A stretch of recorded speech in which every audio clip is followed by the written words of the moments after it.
नमस्कार, राधे राधे सभी को। आज जो हम हैं वो 26 जनवरी का करंट अफेयर पढ़ेंगे। चलिए, सभी को गणतंत्र दिवस की बहुत बहुत हार्दिक हार्दिक शुभकामनाएं। जैसा कि सभी को पता है कि 26 जनवरी को हुआ क्या था कि 15 अगस्त को तो हम आज़ाद हो गए थे, ठीक है। हम गुलामी से आज़ाद हो गए थे। पर जब हम फिर चलेंगे काहे से, ठीक है। आज़ाद तो हम हो गए, फिर कोई एक नियम कानून तो ज़रूरी है ना, ठीक है। आज़ाद हो गए तो चाहे हर कोई कुछ भी करने लगेगा, तो उसके लिए एक नियमावली होनी चाहिए। तो बस वही वो संविधान जब बना, और बनने के बाद जब कंप्लीट तो जब हो गया था, नवंबर में ही कंप्लीट हो गया था, ठीक है। 1950 में फिर हमने 26 जनवरी को ही क्यों हमने ये डेट रखी, ठीक है। वैसे तो नवंबर में ही चला गया था, एक साल पहले ही हो गया था, पर हमने फिर भी ये डेट इसलिए चुनी कि 26 जनवरी को एक ऐतिहासिक दिन है, ठीक है। इसको हम इसलिए याद करते हैं। हमने 26 जनवरी को क्यों हमने ये डे रखा कि गणतंत्र दिवस हम उसी दिन मनाएंगे। हम ये इसलिए मनाएंगे कि संविधान हमारा कंप्लीट हो गया है, बन के तैयार हो गया है। पर वो नवंबर में ही हो गया था। 26 जनवरी का हमने इंतजार इसलिए किया क्योंकि 1930 में जो है कि जो इंडियन नेशनल जो कांग्रेस पार्टी है, उसने स्वराज का एक नारा दिया था और घोषणा की थी, ठीक है। किसकी घोषणा की थी? स्वराज की घोषणा की थी और तिरंगा लहराया था। तो ये एक ऐतिहासिक दिन था। इस दिन को याद करने के लिए 26 जनवरी को ये रुके हम, ठीक है। नवंबर में हमारा संविधान कंप्लीट हो गया था, पर हमने 26 जनवरी को और ऐतिहासिक बनाने के लिए, इस दिन को और याद करने के लिए और इतिहास में दर्ज करने के लिए 26 जनवरी का इंतजार किया, और इस दिन हमने गणतंत्र दिवस बड़ी धूमधाम से मनाया, ठीक है। चलिए, इसी के साथ जो है हम 26 जनवरी का जो है पहला क्वेश्चन पढ़ते हैं। क्या है करंट अफेयर का क्वेश्चन? देखिए, क्या है भाई? राष्ट्रीय मतदाता दिवस प्रतिवर्ष कब मनाया जाता है? राष्ट्रीय मतदाता दिवस जो है वो कब मनाया जाता है? क्या पूछ रहे हैं आपसे? राष्ट्रीय मतदाता दिवस प्रतिवर्ष कब मनाया जाता है? इसके ऑप्शंस आपके सामने हैं। 24 जनवरी, 25 जनवरी, 26 जनवरी, 27 जनवरी। बताइए इसका आंसर क्या हो सकता है? आप सभी को पता होगा। राष्ट्रीय मतदाता दिवस जो है वो हम मनाते हैं 25 जनवरी को। कब मनाते हैं? 25 जनवरी को राष्ट्रीय मतदाता दिवस हम मनाते हैं। ये हमने कब से स्टार्ट किया? 2011। कब से स्टार्ट किया? 2011 से जो है वो हमने राष्ट्रीय मतदाता दिवस मनाना स्टार्ट किया। देखिए, जब हमारा ये जो हमने ये दिन रखा, हमने 25 जनवरी क्यों रखा भाई? जब ये जो है हमारा जो चुनाव आयुक्त है, ठीक है, हमारा जो भारत का जो निर्वाचन कराते हैं, ठीक है, जो वोटिंग कराते हैं हमारी, ठीक है, उसी से चुनाव होते हैं, उसी से हमारे प्रतिनिधि बनते हैं। तो हमारा एक जो वोट आप सभी को बोलते हैं भाई, हम मतदान के लिए प्रेरित करते हैं, बहुत जगह पोस्टर लगाते हैं कि आप सभी मतदान करें, ठीक है। तो इसकी एक कमेटी होती है भाई, कि एक निर्वाचन आयोग होता है कि जो इस पूरे को नियंत्रित करता है कि भाई कैसे वोट डलेंगे, कौन सा वार्ड होगा, क्या कैसा, ठीक है, किस वार्ड में कौन का नाम आएगा, ऐसा ऐसा सब चीजें। एक आयोग बना, कौन सा? भारत निर्वाचन आयोग, ठीक है, चुनाव आयोग, ठीक है, चुनाव आयोग तो बना उसी के उसी को याद करने के लिए हमने राष्ट्रीय मतदाता दिवस मनाया, ठीक है। और ये पहली बार हमने 2011 में मनाया था, ठीक है, 25 जनवरी। कब याद, आप सभी याद रखेंगे, 25 जनवरी को हम राष्ट्रीय मतदाता दिवस मनाते हैं, ठीक है। मतदान को और भी ज़्यादा जोर देने के लिए सभी मतदान करें, मैं अपने एक एक वोट का महत्व समझे, ठीक है। आप सभी समझते होंगे, ठीक है, 18+ तो होंगे, जो 18+ है सब वोट डाल सकते हैं। अपना एक वोट की कीमत आप सभी जानते होंगे, एक वोट से व्यक्ति हार सकता है, एक वोट से व्यक्ति जीत सकता है। तो मतदान के लिए आप सभी प्रेरित हों और दूसरे को भी प्रेरित करें, और जब भी मतदान हो अपना मत जरूर डालें, ठीक है। चलिए, आप वयस्क हैं, आपका भी जो सोच है, विचार है, वो भी वोट वोट के जरिए आपका प्रतिनिधि बनाता है। चलिए, सेकंड क्वेश्चन क्या है? देखिए, सेकंड क्वेश्चन क्या है? राष्ट्रीय पर्यावरण दिवस हर साल कब मनाया जाता है? आपसे क्या पूछा जा रहा है कि जो राष्ट्रीय पर्यावरण दिवस जो है वो हर साल कब मनाया जाता है? इसमें डायग्राम नहीं डालते, चलो ठीक है, कोई दिक्कत नहीं। क्या पूछा जा रहा है? राष्ट्रीय पर्यटन दिवस जो है हर साल कब मनाया जाता है? इसके ऑप्शंस आपके सामने क्या है? 25 जनवरी, 26 जनवरी, 27 जनवरी, 28 जनवरी। बताइए, क्या पूछा जा रहा है? राष्ट्रीय पर्यटन दिवस, ठीक है, राष्ट्रीय पर्यटन दिवस जो है वो कब मनाते हैं? हम वही 25 जनवरी को मनाते हैं। कब मनाते हैं? 25 जनवरी को मनाते हैं। राष्ट्रीय पर्यटन दिवस जो है वही, इसका तात्पर्य क्या है? आपको पढ़ के तो समझ में आ ही रहा होगा कि राष्ट्रीय पर्यटन दिवस इसलिए मनाते हैं कि जब इसको पर्यटन को जो है वो और भी प्रोत्साहन दें, ठीक है, पर्यटन को प्रोत्साहन दें। आप स्वाभाविक सी बात है, अगर हम राष्ट्रीय की बात कर रहे हैं, हमारी भारत की बात चल रही है, तो हम भारत के प्रति हम पर्यटन की बात करेंगे, उसको प्रोत्साहन देंगे। जैसे आप कहीं पर्यटन के लिए जाते हैं तो वहाँ का खान-पान, उसकी संस्कृति, उसका पहनावा, हर तरीके का चीज़ देखते हैं, कहीं न कहीं उसको प्रोत्साहन मिलता है और वो चीज़ें क्या होंगी, विदेशों में भी जाके आप जितनी पॉपुलैरिटी बढ़ेगी उतनी विदेशों में भी जाएँगे और बाहर से लोग वहाँ पर घूमने आएँगे। तो कहीं न कहीं उस क्षेत्रीय को, उस क्षेत्रीय स्थल को जहाँ पर्यटन की एक सुविधा है, वहाँ के वातावरण को बनाया जाता है और लोगों के द्वारा उसका पर्यटन होगा तो उसकी अर्थव्यवस्था भी अच्छी होगी क्योंकि उसमें पैसा आएगा तो उसकी और ग्रोथ होगी। तो कहीं न कहीं हम और उसको और व्यापक लेवल पर उसको अच्छा कर सकते हैं और पर्यटन को बढ़ावा दे सकते हैं। इससे बहुत सारे लाभ होते हैं, आपने देख लिया, हमारी संस्कृति को बढ़ावा मिलेगा, पहनावे को, खाने-पीन को, सबको बढ़ावा मिलेगा और हमारी अर्थव्यवस्था उससे अच्छी होगी। तो क्या है भाई, ये 25 जनवरी को हम मनाते हैं राष्ट्रीय पर्यटन दिवस, ठीक है? चलिए अगले क्वेश्चन की तरफ बढ़ते हैं। अगला क्वेश्चन क्या है? हाल ही में पीएम मोदी ने पीएम जन मन योजना के तहत पीएमएवाईजी के कितने लाख अभ्यर्थियों की पहली किस्त जारी की है? इसके ऑप्शंस आपके सामने हैं।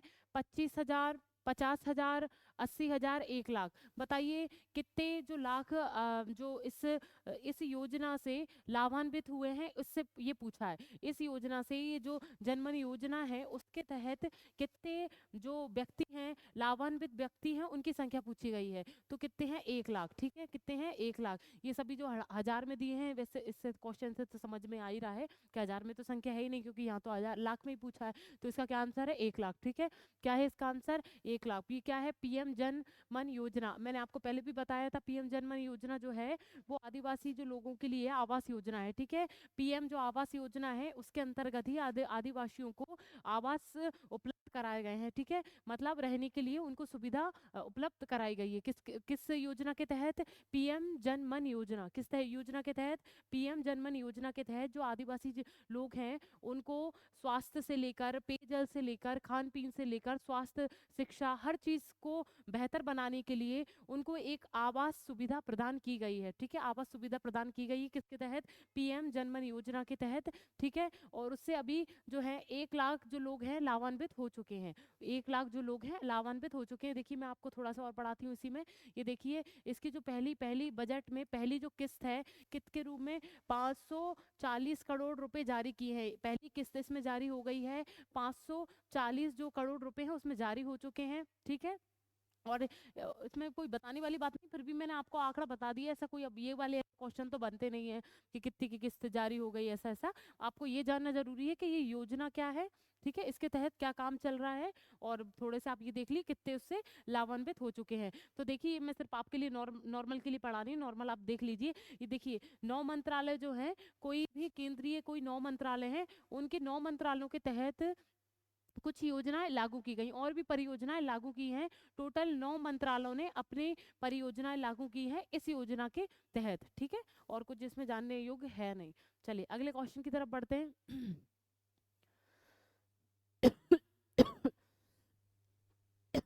2 सेकंड रुकिएगा।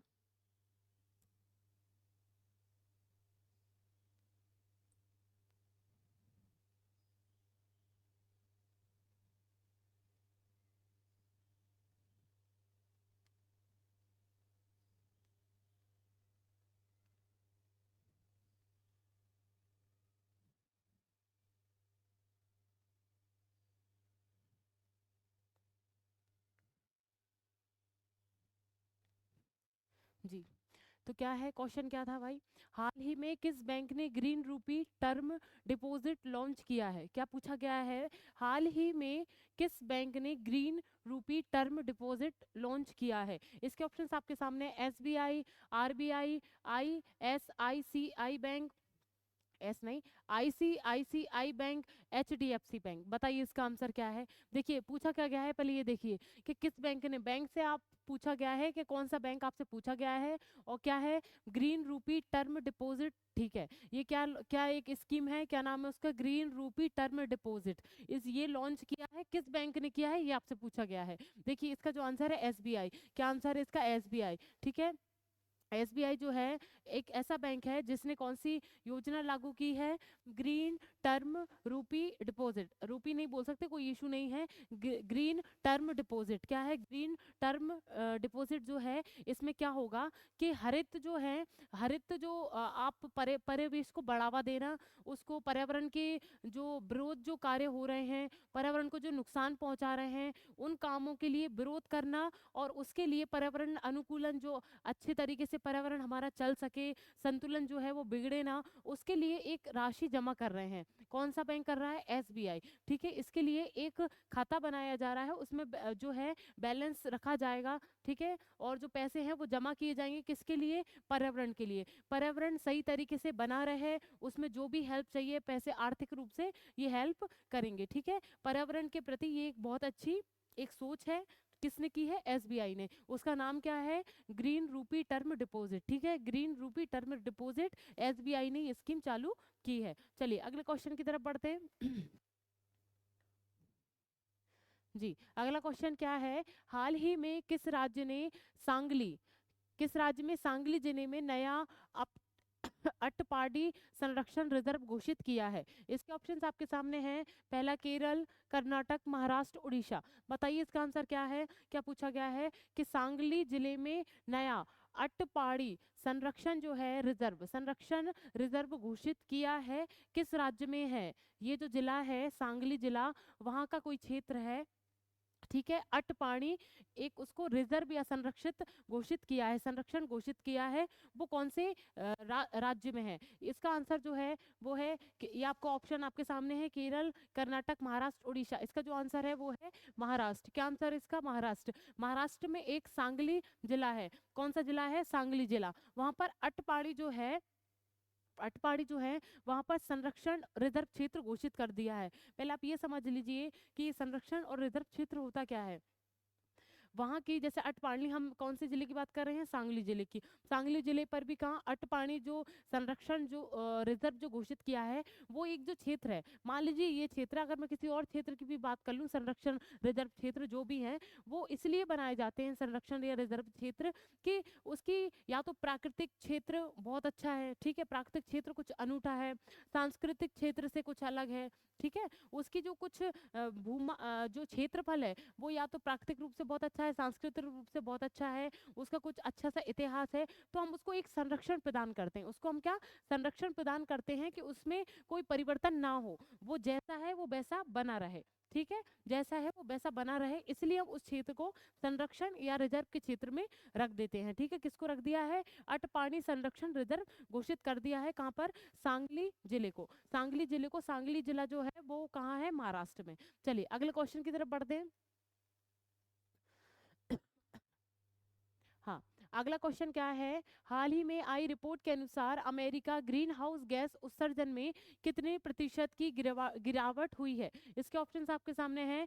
1.6 प्रतिशत, 1.7%, 1.8%, 1.9%। बताइए इसका आंसर क्या है? क्या पूछा गया है कि अभी जो हाल में आई रिपोर्ट के अनुसार अमेरिका, किसकी बात चल रही है? या अमेरिका की बात चल रही है, और अमेरिका में भी क्या ग्रीन हाउस गैस जो उत्सर्जन है उसमें कितने प्रतिशत की गिरावट हुई है, ये आपसे पूछा गया है। इसका जो आंसर है वो है 1.9%। क्या है? 1.9% जो है उसमें ग्रीन हाउस गैस का जो उत्सर्जन है वो अमेरिका ने कम किया है। कितने परसेंट? 1.9%। देखिए आप सभी ने सुना हो कि हम जो है जलवायु जो परिवर्तन बहुत तेजी से हो रहा है, बढ़ रहा है, उसको कम करने के प्रति सभी देश काम कर रहे हैं। ठीक है, कहीं ना कहीं पॉल्यूशन कम हो, और जो गैसें हमारी किसी भी चीज़ से उत्सर्जित हो रही हैं, वाहनों से उत्सर्जित हो रही हैं, उनको कम करना ये उद्देश्य है, जिससे हमारी जलवायु परिवर्तन हो रहा है वो कम हो। ठीक है, तो अमेरिका की तरफ से एक रिपोर्ट आई है। अमेरिका जो एक देश है, आप सभी को पता है, अमेरिका जो है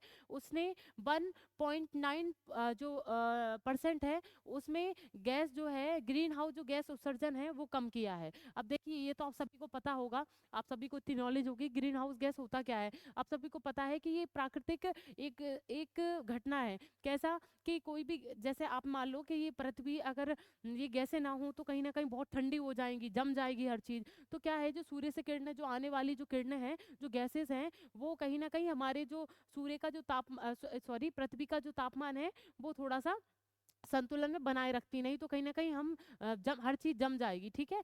गर्मी बनाए रखती है और थोड़ी ठंडक भी होती है, तो जिससे हमारा जीवन यापन अच्छे से चलता है। अब हो क्या रहा है, आप देख रहे होंगे कि जो इसमें सबसे ज़्यादा जो अभी आपने देखा हो कि पेड़-पौधे एक काँच का एक घर हो जाता है, ठीक है? काँच का एक घर होता है, उसके अंदर पेड़-पौधे लगा दिए जाते हैं और क्या होता है ना, उसमें पेड़-पौधों की वृद्धि अच्छे से, क्योंकि उसको गर्मी ज़्यादा मिलती है, उन पौधों को उस काँच के उसमें बंद कर दिया जाता है, हाउस जैसे हाउस बोला गया, उसका एक घर बना लिया जाता है। उसमें पौधे लगाए जाते हैं, गर्मी के कारण वो पौधे की वृद्धि अच्छे से होती है, पर उससे घाटा क्या हो रहा है कि जो भी सूर्य की किरणें जो आती हैं, वो आ तो जाती हैं, पर वो क्या वापस अच्छे से नहीं जा पाती हैं। जितना जाना होता है, वो वापस नहीं जा पाती हैं और तेज़ी से पृथ्वी और गर्म हो रही है और कहीं न कहीं ये हमारे लिए बहुत घातक है, ठीक है? उसी से ग्लेशियर वगैरह सब पिघलते जा रहे हैं, तो कहीं न कहीं हमारा जो है वो उसमें हानि होगी। तो कहीं न कहीं हम हर चीज़ में घाटा ही है। तो जलवायु जो परिवर्तन कम करने वाली बात चली थी, आपने सुना हो कि कॉप सम्मेलन में भी बात चली थी कि जलवायु परिवर्तन को हमको सारे देशों को अपनी तरफ से हेल्प करनी है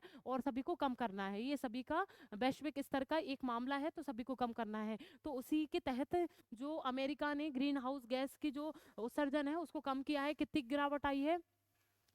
1.9%, ठीक है? ये जो गिरावट अमेरिका की तरफ से आई है, ये बहुत अच्छी बात है। सभी ने मिलके बढ़ोतरी करी है, तो सभी मिलके घटाएँगे भी, सभी मिलके। चलिए, अगला क्वेश्चन क्या है?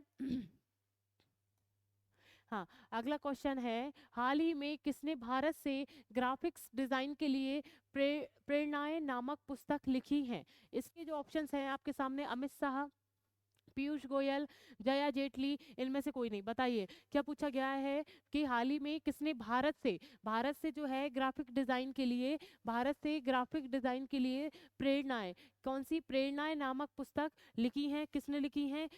इनका जो आंसर है वो है जया जेटली। इनका नाम क्या है? जया जेटली ने जो है ग्राफिक डिज़ाइन पर एक पुस्तक लिखी है, उनका नाम क्या है? प्रेरणाएँ। ठीक है, क्या लिखी है? प्रेरणाएँ। ये कहीं न कहीं ऐसी बुक नहीं है जिसमें कपड़ा, रोटी, मकान इन सब के बारे में कोई बात चले, ठीक है? मानव या ऐसी कोई बात नहीं है। ग्राफ़िक डिज़ाइन में आप और आगे क्या कर सकते हैं, उसको बढ़ावा देने के लिए, जो एक क्षेत्र है ग्राफ़िक्स डिज़ाइन, ये जो क्षेत्र है उसको बढ़ावा देने के लिए पुस्तक लिखी है। सबसे पहली बात क्वेश्चन ये आता है कि ग्राफ़िक्स डिज़ाइन होता क्या है, ठीक है? ग्राफ़िक्स डिज़ाइन ये होता है, इसमें बहुत अच्छा स्कोप है, ठीक है? अभी हम क्या देख रहे हैं कि हम सिर्फ यही देखते हैं कि यार हम पढ़ पढ़ लिख जाएँ, ऐसा पढ़ लें, बहुत स्कोप है। आपने ये देखा हो, बाहर जो लोग हैं ग्राफ़िक्स डिज़ाइनर होते हैं, बहुत सारे पैसे कमा रहे हैं, सिर्फ घर पे बैठे-बैठे अपने लैपटॉप पर ग्राफ़िक्स डिज़ाइन करते हैं और वो जो लेता है उसको वो पैसे चार्ज करता है, तो बस वो उसको मतलब खूब अच्छा स्कोप है इसमें। पर हम संकुचित हैं, अभी हमको पता ही नहीं, हम सिर्फ सिर्फ इन एग्ज़ामों तक हम सीमित हैं, हमको और दुनिया के बारे में ज़्यादा नॉलेज नहीं है। ग्राफ़िक्स डिज़ाइन भी बहुत अच्छी लाइन है, आप इसको देख सकते हैं। एक इसी की तरह एक वेब डिज़ाइन भी है, वेब डिज़ाइन भी करना, वेब डेवलपमेंट भी करना, तो ये सब एक अलग-अलग लाइन है, ठीक है? ग्राफ़िक्स डिज़ाइन में होता क्या है, मैंने आपको क्या बताया है कि किसी को थंबनेल बनवाना है, बहुत अच्छी-अच्छी चीज़ें बनवाना है, तो उसमें वो थंबनेल बनाना, कोई भी अलग-अलग ग्राफ़िक्स डालना उसमें और उसको तैयार करके किसी कंपनी को या जो जिसने भी आपसे संपर्क किया है या ग्राहक है आपका, तो उसको प्रोवाइड कराना। तो इसमें बहुत अच्छा स्कोप है, आप इसको भी देख सकते हैं, ग्राफ़िक डिज़ाइन और वेब डिज़ाइन, वेब डेवलपमेंट, ये सब इसके क्षेत्र हैं। तो इस बुक के ऊपर ये जो बुक लिखी है वो किसने लिखी है? जया जेटली। किसने लिखी है? जया जेटली। किस नाम से? प्रेरणाएँ, ठीक है? किस नाम से? प्रेरणाएँ। चलिए, अगले क्वेश्चन की तरफ बढ़ते हैं।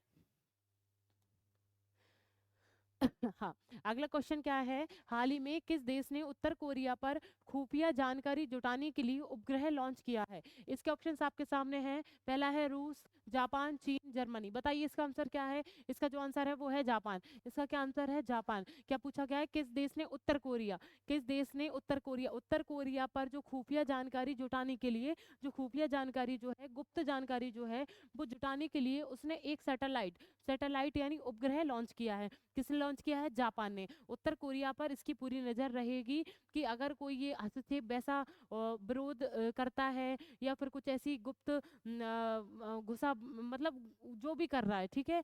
घुसपंथी बोलते हैं उसको, कि इधर-उधर घुसना और देश के प्रति कोई विरोधी वाला कोई काम कर रहा है या फिर कोई इधर आतंकी कोई काम कर रहा है, तो उससे जो सैटेलाइट है उससे सब दिखेगा और उसका एक बहुत अच्छा काम ये भी है इस सैटेलाइट का कि अगर मौसम खराब है तब भी ये तस्वीरें भेज सकता है, अगर मौसम भी खराब है बहुत ज़्यादा तब भी ये क्लियर अपनी जो है वो तस्वीर उसको दिखा सकता है। तो ये बहुत अच्छा उन्होंने क्या एक सैटेलाइट लॉन्च किया है, किसने, जापान ने। किस पर नज़र करने के लिए? उत्तर कोरिया। किसके पे नज़र रखने के लिए? उत्तर कोरिया पर। चलिए अगले क्वेश्चन की तरफ बढ़ते हैं। अगला क्वेश्चन क्या है? हाल ही में किसे मरणोपरांत तेजिंग नोरगे, क्या है, तेजिंग नोरगे सम्मान प्राप्त किया है? इसके ऑप्शंस आपके सामने हैं।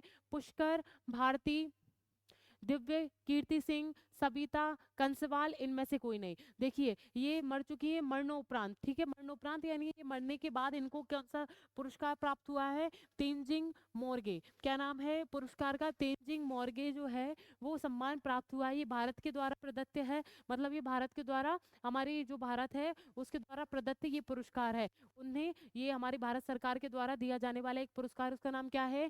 तेंजिंग नोरगे। तेंजिंग जो नोरगे है वो किसने प्राप्त किया है? सबिता कंसवाल। किसने प्राप्त किया है? सबिता कंसवाल। ये जो व्यक्ति हैं इन्होंने क्या किया है कि 16 दिन में इन्होंने एक रिकॉर्ड हासिल किया था।